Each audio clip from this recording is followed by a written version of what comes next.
ہوئے اور کافر ہی مرے، ایسوں پر اللہ کی اور فرشتوں کی اور انسانوں کی سب کی لعنت، وہ ہمیشہ اسی لعنت میں گرفتار رہیں گے۔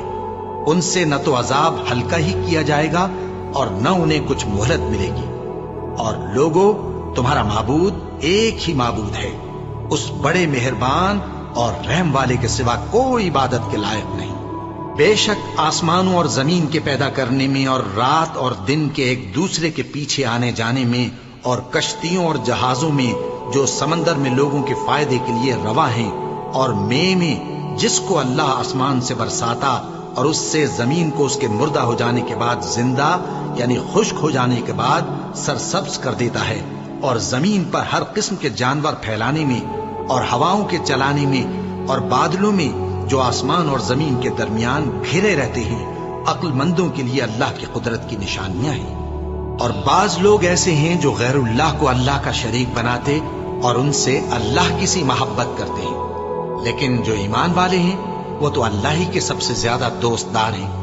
اور اے کاش ظالم لوگ جو بات عذاب کے وقت دیکھیں گے اب دیکھ لیتے کہ سب طرح کی طاقت اللہ ہی کو ہے، اور یہ کہ اللہ سخت عذاب کرنے والا ہے۔ اس دن کفر کے پیشوا اپنے پیروں سے بیزاری ظاہر کریں گے اور دونوں عذاب الہی دیکھ لیں گے اور ان کے آپس کے تعلقات منقطع ہو جائیں گے۔ یہ حال دیکھ کر پیروی کرنے والے حسرت سے کہیں گے کہ اے کاش ہمیں پھر دنیا میں جانا نصیب ہو، تاکہ جس طرح یہ ہم سے بیزار ہو رہے ہیں اسی طرح ہم بھی ان سے بیزار ہوں۔ اس طرح اللہ ان کے اعمال حسرت بنا کر دکھائے گا اور وہ دوزخ سے نکل نہیں سکیں گے۔ لوگوں، جو چیزیں زمین میں حلال طیب ہیں وہ کھاؤ، اور شیطان کے قدموں پر نہ چلو، وہ تمہارا کھلا دشمن ہے۔ وہ تو تم کو برائی اور بے حیائی ہی کے کام کرنے کو کہتا ہے، اور یہ بھی کہ اللہ کی نسبت ایسی باتیں کہو جن کا تمہیں کچھ بھی علم نہیں۔ اور جب ان لوگوں سے کہا جاتا ہے کہ جو کتاب اللہ نے نازل فرمائی ہے اس کی پیروی کرو، تو کہتے ہیں نہیں، بلکہ ہم تو اسی چیز کی پیروی کریں گے جس پر ہم نے اپنے باپ دادا کو پایا۔ بھلا اگرچہ ان کے باپ دادا نہ کچھ سمجھتے ہوں اور نہ سیدھے رستے پر ہوں، تب بھی وہ انہی کی تقلید کیے جائیں گے۔ جو لوگ کافر ہیں ان کی مثال اس شخص کی سی ہے جو کسی ایسی چیز کو آواز دے جو پکار اور آواز کے سوا کچھ سن نہ سکے۔ یہ بہرے ہیں، گونگے ہیں، اندھے ہیں کہ کچھ سمجھ ہی نہیں سکتے۔ اے اہل ایمان، جو پاکیزہ چیزیں ہم نے تم کو عطا فرمائی ہیں ان کو کھاؤ، اور اگر اللہ ہی کے بندے ہو تو اس کی نعمتوں کا شکر بھی ادا کرو۔ اس نے تو تم پر بس مرا ہوا جانور اور لہو اور سور کا گوشت اور جس چیز پر اللہ کے سوا کسی اور کا نام پکارا جائے حرام کر دیا ہے۔ ہاں، جو مجبور ہو جائے بشرطے کہ اللہ کی نافرمانی نہ کرے اور حد ضرورت سے باہر نہ نکل جائے، اس پر کچھ گناہ نہیں۔ بے شک اللہ بخشنے والا ہے، رحم کرنے والا ہے۔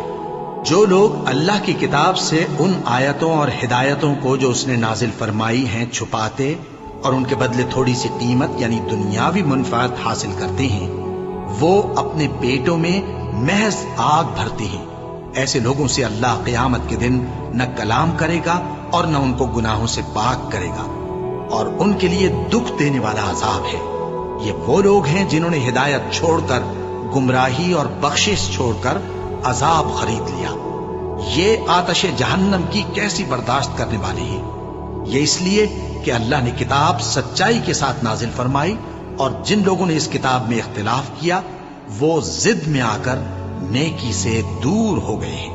نیکی یہی نہیں کہ تم مشرق و مغرب کو قبلہ سمجھ کر ان کی طرف منہ کر لو، بلکہ نیکی یہ ہے کہ لوگ اللہ پر اور روز آخر پر اور فرشتوں پر اور اللہ کی کتاب پر اور پیغمبروں پر ایمان لائیں، اور مال باوجود عزیز رکھنے کے رشتہ داروں اور یتیموں اور محتاجوں اور مسافروں اور مانگنے والوں کو دیں، اور گردنوں کے چھڑانے میں خرچ کریں، اور نماز پڑھیں اور زکوٰۃ دیں، اور جب عہد کر لیں تو اس کو پورا کریں، اور سختی اور تکلیف میں اور جنگ کے وقت ثابت قدم رہیں۔